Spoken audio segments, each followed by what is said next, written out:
വർഷങ്ങളിൽ ഒരു പ്രാവശ്യമോ മറ്റോ ഉണ്ടായിക്കൊണ്ടിരുന്ന ചുഴലിക്കാറ്റും പേമാരിയും ഇപ്പോൾ അടിക്കടി ഉണ്ടാകാൻ തുടങ്ങിയിരിക്കുന്നു. ഇതിൻ്റെ കാരണങ്ങളെക്കുറിച്ച് പരിശോധിക്കുകയാണെങ്കിൽ ആഗോള താപ ഉയർച്ച, അതായത് അന്തരീക്ഷ ഊഷ്മാവിൽ ഉണ്ടായിക്കൊണ്ടിരിക്കുന്ന വർധനവ് ഒരു പ്രധാന കാരണമായി ചൂണ്ടിക്കാണിക്കപ്പെടുന്നു.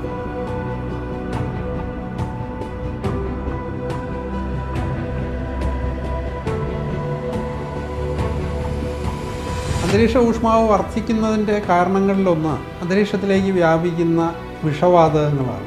അത് പ്രധാനമായും ജൈവ അവശിഷ്ടങ്ങളിൽ നിന്നും മാലിന്യ കൂമ്പാരങ്ങളിൽ നിന്നുമാണ് വിഷവാതകങ്ങൾ അന്തരീക്ഷത്തിലേക്ക് വ്യാപിക്കുന്നത്.